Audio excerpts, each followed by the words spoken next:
Okay, another video diary. What's been happening then so far? Okay, well, we're now in a situation where we have built a lot of the corridors. I think we've probably done about 2/3 of the corridors. We still need a few more bits to go.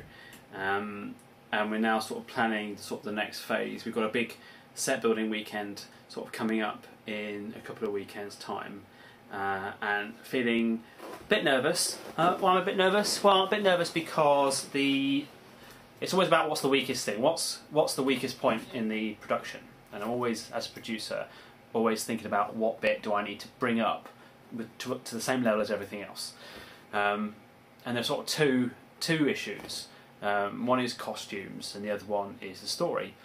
Because although I've got a rough idea of what's going to happen in the film, I need to get down to more specifics because now I've got to start building the environments. I've got to start getting the sets built, and I can't.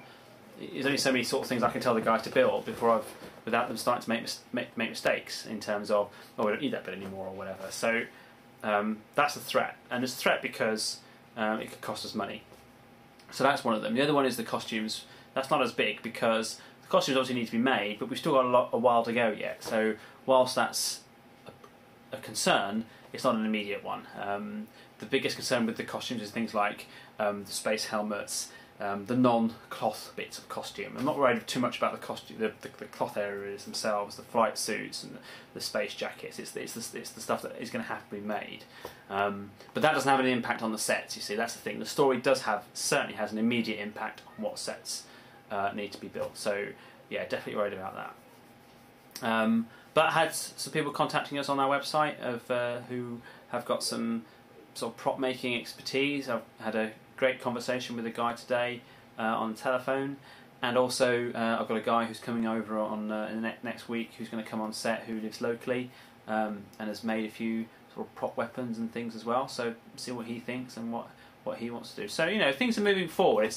It's funny because there's lots of things I'm doing that it's like 2 minutes here, 3 minutes there, and a lot of it's on the internet. A lot of it is just emailing people, answering emails or text messages and Facebook, stuff like that.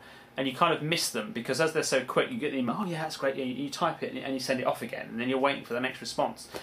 You don't really sort of notice it as much as you might notice suddenly a corridor appearing where you're building the set. So, but it all adds up, and then suddenly you'll get a whole lot of emails back or emails trickling back again, and then suddenly you've got 20 people turning up at a set building weekend that you almost don't even know where they came from. They just sort of turned up, and it's because of that. So things are moving forward. Every day I'm thinking, am I adding value? Am I doing something more to make the production better? And so far, yeah, I am. But there are some things, in particular the stories, that I'm letting myself down on. I'm procrastinating. Story writing is not my big specialty. It's not something I'm really particularly good at. The Star Wars stuff we did and the spoofs are easier because you're dealing with an established environment, an established universe that everyone understands. You don't have to think about your characters. You just put them in because everyone knows who the Star Wars characters are, or in our Beach Patrol movie, or in the Doom Raiders. They're all based on characters that people already know. But without this film, they're all completely new.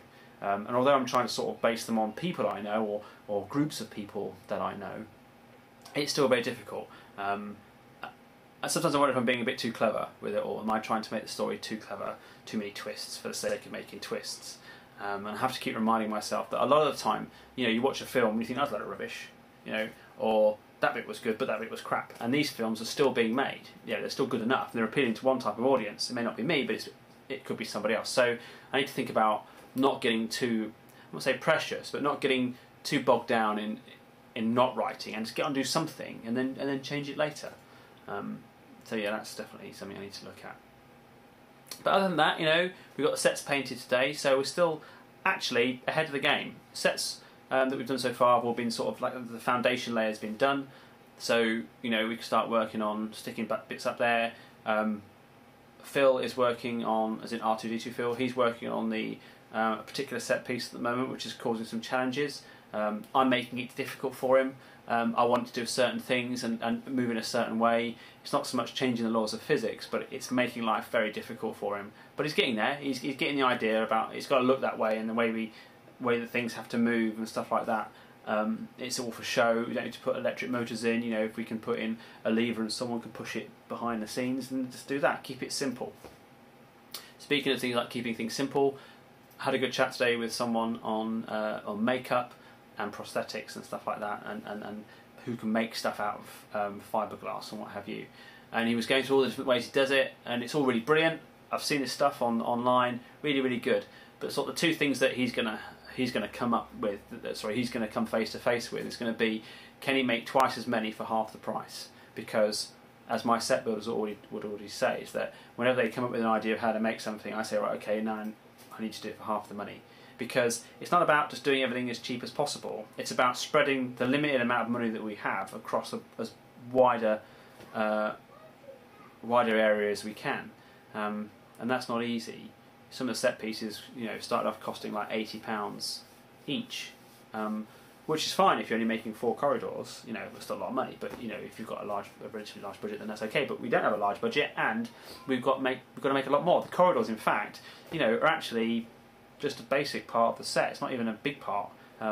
It's just the bit that we know we're going to have them, so we can crack on and build them while I work out the story. We've got the salvage ship, which is coming up, and that's huge. A really big, physically massive, huge set, and I've set a ridiculously tiny budget for that. This is like 17 metre by 4 metre by 4 metre, huge beast of a set, and I've set Phil an amount of money, it'll barely cover the walls, literally, barely cover the walls. So how is he going to do that? And it's the same with costumes, it's the same with the visual effects, with the makeup. It's all very well having creatures with, that look a certain way or have certain features, that someone spends months and months or weeks and weeks making. But now we've got to make them even, for perhaps 15, 20 people. So that's a big difference. So yeah, lots of sort of things to think about there. Yeah, make twice as many for half as much is definitely a backup production's way of doing stuff. Possibly even the way the real industry does it. But yeah, the more we can save, if we save £5, that's £5 more we've got to spend somewhere else, and that's as simple as it is. That's how it works. It's not just about being cheap for the sake of it.